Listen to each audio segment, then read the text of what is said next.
Sweet Emotion by Aerosmith, particularly the intro bass line, I think is the most iconic rock bass line ever.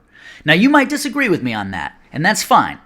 And I think we can both actually agree that it's up there at the top, right? It's somewhere in the top 10, top 5 most iconic bass lines. But I was practicing that tune recently for a gig, and I was wondering why exactly that bass line is so perfect. And not only so perfect, how it captured a total vibe, not of just that song, but kind of the era that it came out with. So I want to break that bass line down and analyze what makes it so great. And then I actually want to take that bass line out of the song, and we're going to see if we can come up with our own bass line that serves the song as well as the original. Let's hit it. Roll it.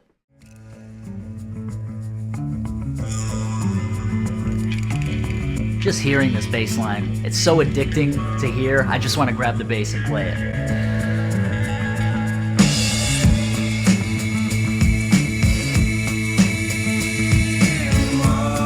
I mean, right away, the drive. It's got so much drive to it. Like, it's just churning.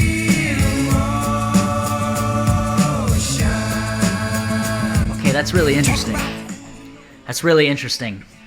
Right away, I'm wondering what this track sounds like without the bass line, because I've never listened to it that way. And that bass line is just churning through there. And what's interesting about it is it has a feeling, it's making you feel like it's the overture to something to come, like you're really like gearing up for something. It's got that same feeling that tunes like Rock and Roll Part 2, follow me here. Rock and Roll Part 2 and No Tears by Ozzy. Those two tunes have this feeling in the intro like there's something big coming. And even when the instruments come in, and this song has that too. And the reason all three of those songs have that feeling is the suspended open chord feel of the bass line. Check it out.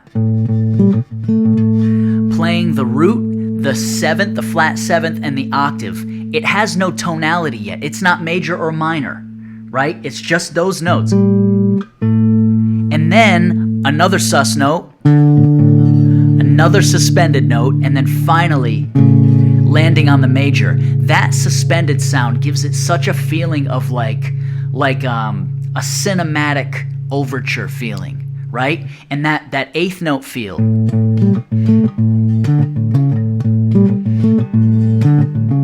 Just absolutely churning along. Lots of energy, lots of momentum. Let's listen to it quick without the bass and see what I feel like this bass line is gluing something together. Let's listen to it real quick. Yeah. The drums sound huge. Like they were recorded in a gym or something.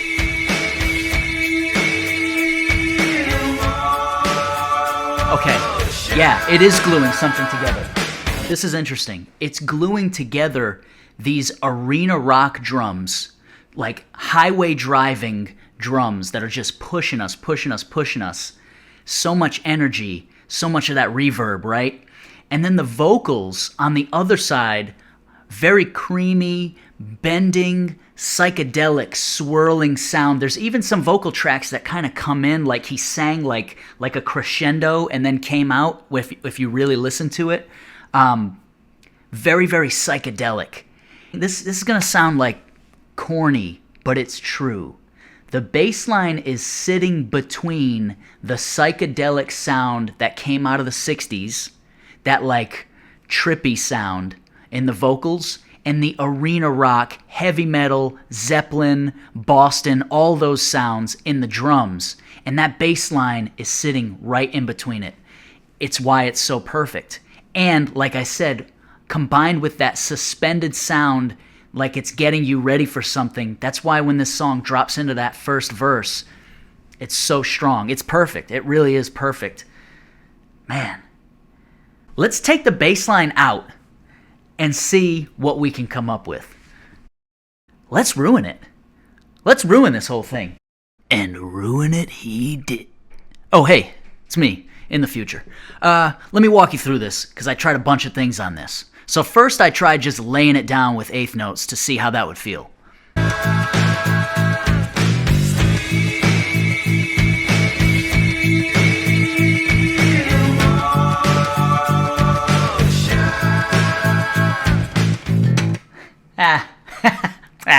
It's interesting. I mean, it's basic. It's bland. Then I tried going crazy and changing the tonality completely.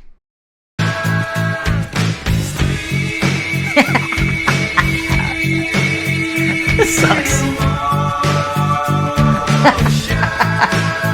I mean, it was worth a try. It just absolutely neglected the whole vibe of this. You would have to change the whole rest of the song to make that work. So, that was a no-go. Yeah, that didn't work. Then I came to a really important realization. The problem is the bass drum. I don't know what came first, that bass drum or his bass line, like his drum pattern or the bass pattern. I don't know what answered what, but that bass drum pattern, doom ka, tsum ka, it only invites a certain amount of rhythms that will work with it. So I'm just getting driven more and more toward the kind of rhythmic vibe that Tom Hamilton's original bass line was. And that's not a bad thing. It's not a bad thing. I can still change notes. I can still change the rhythm, but the vibe is going to be very similar. But let's keep going for a few times, see what I come up with. But finally, I did come up with something that sounded pretty good.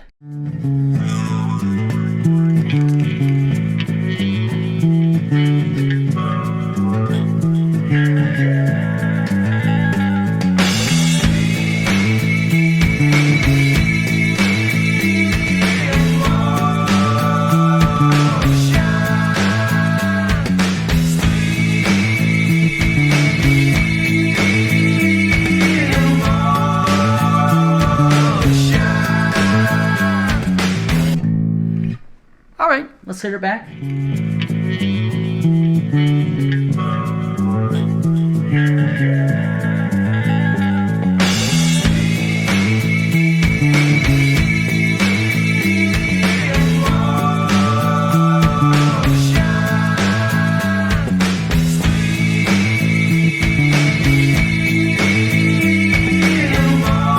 Okay. All right. Okay. All right, that's not bad. That's really not bad. I like it. I really like it. I really like that. But it doesn't have the mojo. It doesn't have it. Why doesn't it have it? It doesn't have it because of the voicing. It's the voicing. The original has a cut. It has a sharpness to it.